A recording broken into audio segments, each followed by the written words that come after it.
Hello friends, स्वागत है आप सभी का आपके अपने यूट्यूब चैनल तरुण स्टडी क्लासेस पर। दोस्तों, अगर आप बिहार पुलिस नई भर्ती 2023 जो कि आने वाला है, बहुत जल्द अब ये वैकेंसी जो कि जारी कर दिया जाएगा। इसके लिए अगर आप अभी से तैयारी करना चाहते हैं तो इस वीडियो को कंप्लीट देखिएगा। यहाँ पर हम सिलेबस वाइज जो कि यहाँ पर आपको सारा कुछ तैयारी करवाएंगे।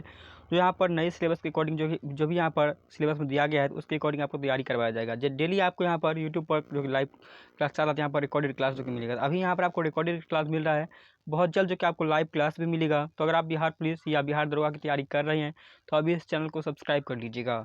यहाँ पर दोस्तों मध्य निषेध का जो एग्जाम होने वाला है उस एग्जाम की भी अगर आप तैयारी कर रहे हैं तो ये वीडियो आप लोगों के लिए बहुत ही इंपॉर्टेंट है, क्योंकि यहाँ पर उसी तरह के क्वेश्चन करवाए जाएंगे जो आपके एग्जाम में पूछे जाएंगे। चलिए शुरू करते हैं आज के इस वीडियो को बिना देर किए हुए। तो स्क्रीन पर आपको पहला प्रश्न जो कि दिखाई दे रहा होगा, और हर प्रश्न के लिए हम कुछ समय यहाँ पर देंगे। आप लोग आंसर अपने मन में सोचिएगा और वीडियो के लास्ट में कमेंट करके ज़रूर बताइएगा कि इसमें कितना प्रश्न आपके सही हो रहे हैं। सारे प्रश्न आपको क्लियर दिखाई देंगे, कोई भी यहाँ पर क्वालिटी में दिक्कत नहीं आएगी।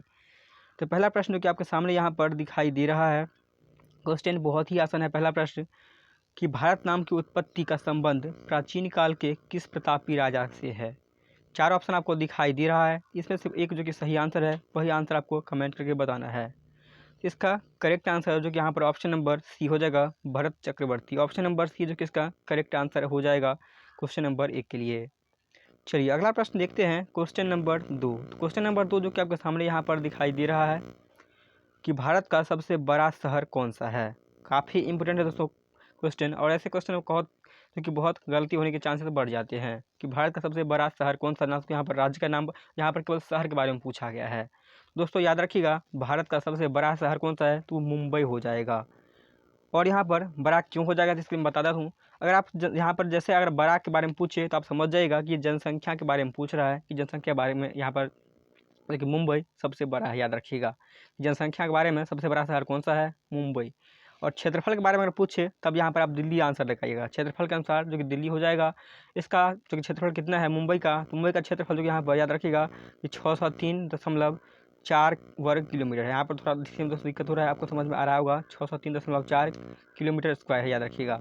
और यहीं अगर हम दिल्ली की बात कर लें तो याद रखिएगा दिल्ली का क्षेत्रफल कितना है, तो वो यहाँ पर जो कि 1483 किलोमीटर स्क्वायर है। इसे भी आप लोग याद रखिएगा। ये क्यों अब यहाँ पर छोटा है, तो ये जो कि क्षेत्रफल के अनुसार अगर बड़ा शहर पूछे तब आप दिल्ली लगाइएगा, और यहाँ पर अगर डायरेक्ट आप सबसे बड़ा शहर पूछे तो आप यहाँ पर मुंबई लगाइए, क्योंकि आप जनसंख्या के बारे में यहाँ पर पूछ रहा है। और अगर आपसे राज्य के बारे में पूछे कि कौन सा राज्य सबसे बड़ा है, तब आप यहाँ पर क्षेत्रफल के अनुसार जो कि राजस्थान लगाएंगे आंसर। चलिए आगे देखते हैं क्वेश्चन नंबर 3 यहाँ पर। तो क्वेश्चन नंबर 3 जो कि आपके सामने यहाँ पर दिखाई दे रहा है, आंसर करने की कोशिश करिएगा कि भारत का सबसे बड़ा राज्य कौन सा है। तो याद रखिएगा भारत का सबसे बड़ा राज्य जो कि कौन सा है, तो राज्य हो जाएगा राजस्थान। जैसा कि मैंने अभी आपको बताया था, राजस्थान। याद रखिएगा भारत का सबसे बड़ा राज्य कौन सा है, तो वो राजस्थान हो जाएगा। इसका कुल क्षेत्रफल कितना है, तो याद रखिएगा इसका कुल क्षेत्रफल जो है वो 3,42,000। चलिए यहाँ पर लिख देता हूँ ताकि आप यहाँ पर आसानी से नोट कर लीजिएगा, और हो सके तो इसे याद रखिएगा। याद रखिएगा 3,42,239 किलोमीटर यानी कि वर्ग क्षेत्रफल है। याद रखिएगा ये इसका जो कि क्षेत्रफल है राजस्थान राज्य की। इसकी राजधानी कहाँ है, याद रखिएगा राजस्थान की राजधानी जो कि जयपुर स्थित है। ये भी कई बार आपसे एग्जाम में पूछ लिया जाता है, और इसे क्या कहते हैं, इसे गुलाबी शहर के नाम से भी जानते हैं, ये भी याद रखिएगा। चलिए अगला प्रश्न देखते हैं, क्वेश्चन नंबर 4 यहाँ पर। क्वेश्चन नंबर 4 देखिएगा कि भारत में कुल कितने राज्य हैं। तो भारत में कुल मिलाकर कितने राज्य हैं, याद रखिएगा भारत में जो कि 29 राज्य हैं। हालांकि अभी अगर वर्तमान के बारे में पूछे तो अब आप 28 ही लगाइएगा, लेकिन यहाँ पर भारत में कुल कितने राज्य हैं तो 29 याद रखिएगा। और 29वां राज्य, ये भी आपसे कई बार पूछ लिया जाता है एग्जाम में कि भारत में 29वां राज्य कौन सा है, तो याद रखिएगा कि वो तेलंगाना हो जाएगा। ये भी कई बार आपसे एग्जाम में पूछ लिया जाता है, 29वां राज्य कौन सा हुआ है, वो तेलंगाना, याद रखिएगा। चलिए आगे देखते हैं क्वेश्चन नंबर 5 यहाँ पर। क्वेश्चन नंबर 5 देखिएगा कि भारत का सबसे लंबी नदी कौन सी है। काफ़ी ज़्यादा इंपॉर्टेंट प्रश्न है कि भारत की सबसे लंबी नदी कौन सी है। तो याद रखिएगा भारत की सबसे लंबी नदी के बारे में अगर पूछे तो वो गंगा नदी हो जाएगा। याद रखिएगा गंगा नदी की कुल लंबाई कितनी है, अगर आपसे एग्जाम पूछे कि गंगा नदी की कुल लंबाई कितनी है, तो याद रखिएगा कि गंगा नदी की जो कुल लंबाई है वो 2510 किलोमीटर। याद रखिएगा 2510 किलोमीटर जो कि इसकी कुल लंबाई है गंगा नदी की। ये भारत में इसकी लंबाई इतनी है, याद रखिएगा। और अगर आपसे पूछे एग्जाम में कि सबसे चौड़ी नदी कौन सी है, तब यहाँ पर आप ब्रह्मपुत्र आंसर लगा सकते हैं। चलिए अगला प्रश्न देखते हैं, क्वेश्चन नंबर 6 यहाँ पर। दोस्तों अगर आपको ये वीडियो पसंद आ रहा है तो वीडियो को एक बार लाइक करिएगा और अपने तमाम दोस्तों में शेयर करिएगा जो बिहार पुलिस या बिहार दरोगा की तैयारी करना चाहते हैं या कर रहे हैं। क्वेश्चन नंबर 6 यहाँ पर देखिएगा कि भारत का सबसे चौड़ी नदी कौन सी है। तो अभी हमने आपको बताया था चौड़ी नदी के बारे में। याद रखिएगा कि भारत की सबसे जो चौड़ी नदी है तो वो ब्रह्मपुत्र हो जाएगा। इसकी लंबाई कितनी है तो याद रखिएगा कि इसकी लंबाई कुल जो कि यहाँ पर 2900 किलोमीटर हो जाएगा। ये भी याद रखिएगा, हो सकता है आपके एग्जाम में पूछ दे। चलिए आगे देखते हैं क्वेश्चन नंबर 7 यहाँ पर। क्वेश्चन नंबर 7 जो कि आपके सामने है कि भारत का सबसे ऊंची मीनार कौन सी है। तो याद रखिए दोस्तों, भारत की सबसे ऊंची मीनार कौन सी है तो वो कुतुब मीनार हो जाएगा। इसकी शुरुआत किसने की, यानी कि कुतुब मीनार को किसने बनवाया है। तो याद रखिएगा कि कुतुब मीनार को जो कि बनवाया था, बनवाना शुरू किया था तो कुतुबुद्दीन ऐबक के द्वारा शुरू किया गया था। लेकिन इसको कंप्लीट किसके द्वारा किया गया तो इल्तुतमिश के द्वारा इसको जो कि कंप्लीट किया गया। ये भी आपसे एग्जाम में पूछ लिया जाता है कि कुतुब मीनार को किसने पूरा करवाया था, तो ये भी याद रखिएगा। चलिए आगे देखते हैं क्वेश्चन नंबर 8 यहाँ पर कि भारत का सबसे बड़ा लंबा बांध कौन सा है। तो याद रखिएगा भारत का सबसे जो कि सबसे लंबा बांध कौन सा है। तो याद रखिएगा भारत का सबसे लंबा बांध जो कि हीराकुंड बांध है। ऑप्शन नंबर सी जो कि करेक्ट आंसर हो जाएगा। चलिए आगे देखते हैं क्वेश्चन नंबर 9 यहाँ पर कि भारत की सबसे लंबी सुरंग कौन सी है। यह प्रश्न भी काफ़ी ज़्यादा इंपॉर्टेंट है और इससे रिलेटेड कई प्रश्न आपके एग्जाम में बन जाते हैं कि भारत का सबसे लंबी सुरंग कौन सी है। तो याद रखिए दोस्तों, भारत की सबसे लंबी सुरंग है तो वो जवाहर सुरंग है। कई बार आपसे एग्जाम में ये प्रश्न भी पूछ लिया जाता है कि भारत की सबसे लंबी सुरंग कौन सी है और इसकी लंबाई कितनी है, ये कहाँ से कहाँ तक है। इसके बारे में कई प्रश्न आपसे एग्जाम में पूछ लिए जाते हैं। तो याद रखिएगा इसकी कुल लंबाई पहले हम बता देते हैं। इसकी कुल लंबाई जो है याद रखिएगा कि वो 2.85 किलोमीटर है। यहाँ पर लिखने में थोड़ा बहुत आपको दिक्कत दिखाई दे रहा होगा, बट यहाँ पर समझ लीजिएगा और सुनने की कोशिश कीजिएगा।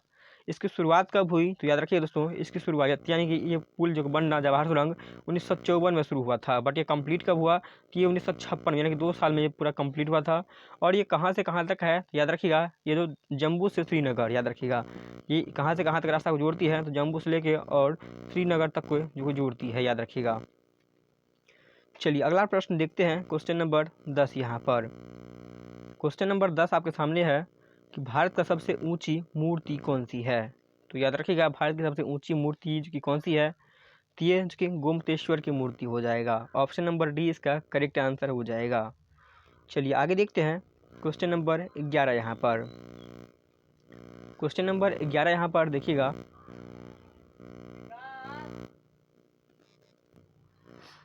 क्वेश्चन नंबर 11 यहाँ पर देखिएगा कि भारत में प्रथम महिला विश्वविद्यालय कब स्थापित हुआ। याद रखिएगा भारत में प्रथम महिला विश्वविद्यालय यानी कि महिला यूनिवर्सिटी कहाँ पे कब स्थापित हुआ। इसकी स्थापना 1916 ईस्वी में हुई थी। कहाँ पे हुई थी तो मुंबई में हुई थी। याद रखिएगा कई बार आपके एग्जाम में ये भी हो सकता है पूछ लिया जाए तो ये मुंबई में, हालांकि ये पूछा नहीं जाता, बस ये इसलिए पूछा जाता है कि कब स्थापना हुई थी। याद रखिएगा 1916 में, काफ़ी ज़्यादा इंपॉर्टेंट है।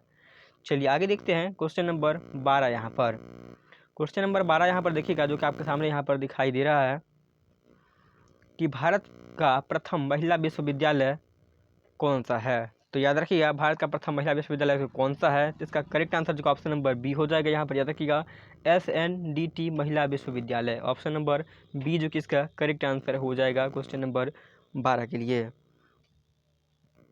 चलिए आगे देखते हैं क्वेश्चन नंबर 13 यहाँ पर। ये सारे प्रश्न बहुत ही ज़्यादा इंपॉर्टेंट है। अगर आप यहाँ पर बिहार पुलिस या बिहार दरोगा की तैयारी कर रहे हैं तो ऐसे ऐसे ही प्रश्न आपके एग्जाम में पूछे जाते हैं। क्वेश्चन नंबर 13 यहाँ पर देखिएगा कि भारत का प्रथम महिला विश्वविद्यालय कहाँ स्थापित हुआ था। तो याद रखिएगा भारत का जो प्रथम महिला विश्वविद्यालय कहाँ पे स्थापित हुआ था, इसका करेक्ट आंसर जो अभी आपको बताए थे ऑप्शन नंबर सी, याद रखिएगा मुंबई में। चलिए आगे देखते हैं क्वेश्चन नंबर 14 यहाँ पर कि एशियाई खेलों में स्वर्ण पदक प्राप्त करने वाली पहली भारतीय महिला कौन थी। तो याद रखिएगा एशियाई खेलों में स्वर्ण पदक प्राप्त करने वाली प्रथम भारतीय महिला कौन थी। तो याद रखिए इसका करेक्ट आंसर जो ऑप्शन नंबर ए हो जाएगा Kamaljeet Sandhu. Option number A जो कि इसका करेक्ट आंसर हो जाएगा क्वेश्चन नंबर 14 के लिए। चलिए आगे देखते हैं क्वेश्चन नंबर 15 यहाँ पर कि माउंट एवरेस्ट पर चढ़ने वाली पहली भारतीय महिला कौन थी। तो याद रखिएगा माउंट एवरेस्ट पर चढ़ने वाली प्रथम जो कि भारतीय महिला कौन थी। तो भारतीय महिला के बारे में आपसे अगर पूछे तो बछेंद्री पाल आंसर, याद रखिएगा काफ़ी बार क्वेश्चन भी पूछा गया है। चलिए आगे देखते हैं क्वेश्चन नंबर 16 यहाँ पर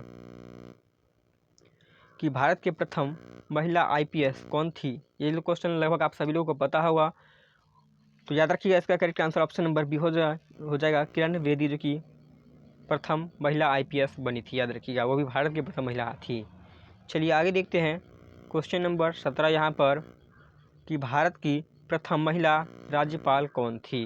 ये क्वेश्चन भी सभी को पता होगा लगभग, तो याद रखिएगा इसका करेक्ट आंसर जो कि ऑप्शन नंबर ए सरोजिनी नायडू। ये कहाँ की थी, तो याद रखिएगा ये जो कि उत्तर प्रदेश की थी। ये भी याद रखिएगा, कई बार आपसे एग्जाम में पूछ लेता है कि सरोजिनी नायडू किस राज्य से थी, तो याद रखिएगा उत्तर प्रदेश। चलिए आगे देखते हैं क्वेश्चन नंबर 18 यहाँ पर कि सर्वोच्च न्यायालय में प्रथम महिला न्यायाधीश कौन थी। तो याद रखिएगा सर्वोच्च न्यायालय में प्रथम महिला न्यायाधीश जो कि कौन थी, तो वो थी एम फातिमा बीबी। ऑप्शन नंबर सी इसका जो कि करेक्ट आंसर हो जाएगा। चलिए आगे देखते हैं क्वेश्चन नंबर 19 यहाँ पर कि स्वतंत्र भारत के प्रथम गवर्नर जनरल कौन थे। तो याद रखिए दोस्तों कि स्वतंत्र भारत के प्रथम गवर्नर जनरल कौन थे, तो यहाँ पर lord Mountbatten. Option number B जो कि इसका करेक्ट आंसर हो जाएगा। याद रखिएगा स्वतंत्र भारत के प्रथम गवर्नर जनरल जो कि यही थे। और अगर यहाँ पर भारतीय गवर्नर जनरल के बारे में पूछे तो याद रखिएगा तब यहाँ पर चक्रवर्ती राजगोपालाचारी हो जाएंगे। ऑप्शन नंबर यहाँ पर जो कि ऑप्शन में यहाँ पर नहीं दिया गया है, यहाँ पर ऑप्शन नंबर बी जो कि करेक्ट आंसर है। चलिए आगे देखते हैं क्वेश्चन नंबर 20 यहाँ पर कि भारत का प्रथम प्रधानमंत्री कौन बना था।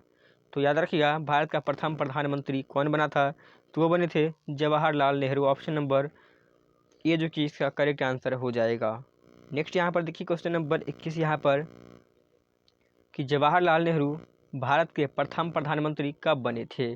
तो याद रखिएगा जवाहरलाल नेहरू भारत के प्रथम प्रधानमंत्री कब बने थे, तो वो बने थे 15 अगस्त 1947 को। और आप थोड़ा आई को लगाएंगे तो ऐसे ही बता सकते हैं, क्योंकि जब भारत आज़ाद हुआ था तभी तो यहाँ पर उसके प्रधानमंत्री बने थे। और आपको पता होगा कि जवाहरलाल नेहरू जो कि भारत के प्रथम प्रधानमंत्री बने थे, ये आज़ादी के बाद ही बने होंगे, यानी कि 15 अगस्त 1947। ऑप्शन नंबर बी इसका करेक्ट आंसर है।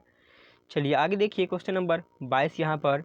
दोस्तों आप लोगों को ये वीडियो कैसा लग रहा है कमेंट में ज़रूर बताइएगा। अगर आप इसमें थोड़ा बहुत और सुधार भी चाहते हैं तो आप मुझे वो भी अपना सुझाव बता सकते हैं। क्वेश्चन नंबर 22 यहाँ पर देखिएगा कि भारत में प्रथम महिला प्रधानमंत्री कौन बना था। तो याद रखिएगा भारत में जो कि प्रथम महिला प्रधानमंत्री कौन बनी थी, तो वो Indira Gandhi. Option number C जो कि इसका करेक्ट आंसर हो जाएगा। याद रखिएगा। और अगर आपसे एग्जाम में कई बार पूछ लेता है कि प्रथम महिला शासिका कौन थी, तब यहाँ पर आप क्या आंसर लगाएंगे, तो याद रखिएगा कि तब यहाँ पर जो कि रजिया बेगम आप आंसर लगाएंगे। चलिए आगे देखते हैं क्वेश्चन नंबर 23 यहाँ पर कि भारत का प्रथम राष्ट्रपति है, तो भारत का प्रथम राष्ट्रपति कौन है।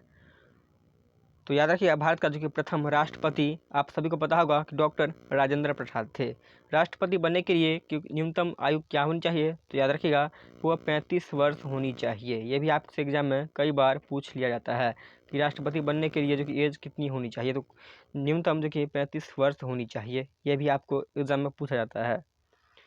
चलिए आगे देखते हैं क्वेश्चन नंबर 24 यहाँ पर कि नोबेल पुरस्कार प्राप्त करने वाले प्रथम भारतीय कौन थे। तो याद रखिएगा नोबेल पुरस्कार प्राप्त करने वाले प्रथम भारतीय कौन थे, तो वो थे रविंद्रनाथ टैगोर। इनको कब दिया गया था, तो याद रखिएगा इनको नोबेल पुरस्कार जो कि 1913 ईस्वी में दिया गया था। किस क्षेत्र में, तो वो साहित्य के क्षेत्र में। नोबेल पुरस्कार कुल कितने क्षेत्रों में दिया जाता है, तो याद रखिएगा वो कुल मिलाकर जो कि 6 क्षेत्रों में दिया जाता है। इनको साहित्य के क्षेत्र में जो कि गीतांजलि के लिए दिया गया था। याद रखिएगा। चलिए आगे बढ़ते हैं, देखते हैं क्वेश्चन नंबर 25 यहाँ पर। तो क्वेश्चन नंबर 25 यहाँ पर देखिएगा कि भारत का प्रथम महिला विश्वविद्यालय कहाँ स्थापित हुआ था। तो याद रखिएगा भारत का प्रथम महिला विश्वविद्यालय कहाँ पर जो कि स्थापित हुआ था, जिसका करेक्ट आंसर जो कि क्वेश्चन शायद रिपीट हो गया, याद रखिएगा ऑप्शन नंबर सी मुंबई।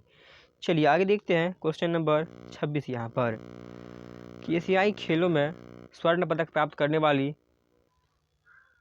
पहली भारतीय महिला कौन थी। तो याद रखिएगा पहली भारतीय महिला कौन थी, जिसका correct answer option number A जो कि यहाँ पर कमलजीत संधू हो जाएंगे। अगला प्रश्न देखिए क्वेश्चन नंबर 27 यहाँ पर। शायद दोस्तों ये क्वेश्चन जो कि रिपीट हो रहा है, कुछ यहाँ पर टाइपिंग एरर की वजह से जो कि यहाँ पर क्वेश्चन ये रिपीट आ रहे हैं। चलिए एक बार देख लेते हैं, समझ लीजिएगा ये रिवीजन है, रिवीजन क्लास के तौर पर इसे देख लीजिएगा। तो क्वेश्चन नंबर 27 यहाँ पर देखिएगा कि माउंट एवरेस्ट पर चढ़ने वाली प्रथम भारतीय महिला कौन थी? तो आप सभी को पता होगा क्योंकि अभी हमें कुछ देर पहले बताया था। तो बछेंद्री पाल, याद रखिएगा, ऑप्शन नंबर सी इसका करेक्ट आंसर हो जाएगा।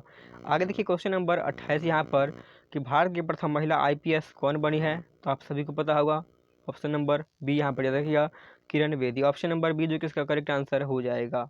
आगे देखिए क्वेश्चन नंबर 29 यहाँ पर कि भारत की पहली महिला राज्यपाल कौन थी? तो याद रखिएगा, सरोजिनी नायडू, उत्तर प्रदेश। अगला देखिए क्वेश्चन नंबर 30 यहाँ पर। दोस्तों अगली वीडियो से ऐसा मिस्टेक बिल्कुल भी नहीं होगा क्योंकि मैंने आज चेक नहीं किया एक्चुअल में। यहाँ पर क्वेश्चन नंबर 30 यहाँ पर देखिएगा कि सर्वोच्च न्यायालय में प्रथम महिला न्यायाधीश कौन थी? जिसका करेक्ट आंसर देखो ऑप्शन नंबर सी हो जाएगा, M फातिमा बीबी। ऑप्शन नंबर सी इसका करेक्ट आंसर हो जाएगा। अगला देखिए क्वेश्चन नंबर 31 यहाँ पर कि स्वतंत्र भारत के प्रथम गवर्नर जनरल कौन थे? तो आप सभी को पता होगा, लॉर्ड माउंटबेटन। चलिए आगे देखते हैं क्वेश्चन नंबर 32 यहाँ पर कि भारत का प्रथम प्रधानमंत्री कौन बना था? तो लाल बहादुर शास्त्री। सो यहाँ पर option number A Jawaharlal Nehru. Option number A जो किसका करेक्ट आंसर हो जाएगा। अगला देखिए क्वेश्चन नंबर 33 यहाँ पर कि जवाहरलाल नेहरू भारत के, ये सारे क्वेश्चन दोस्तों रिपीट हो रहा है, इसलिए आज के इस वीडियो को यहीं पर हम समाप्त करते हैं। अगर वीडियो आपको पसंद आ रहा है तो वीडियो को लाइक करिएगा, अपने सभी दोस्तों में शेयर करिएगा। चैनल पर अगर पहली बार आई हैं तो चैनल को सब्सक्राइब करके आने वाले बेल नोटिफिकेशन को भी ऑन कर लीजिएगा। इसी तरीके यहाँ पर सारे वीडियो मिलते रहेंगे और आगे यहाँ पर मैथ्स के भी वीडियो जो कि आपको रेगुलर मिलते रहेंगे।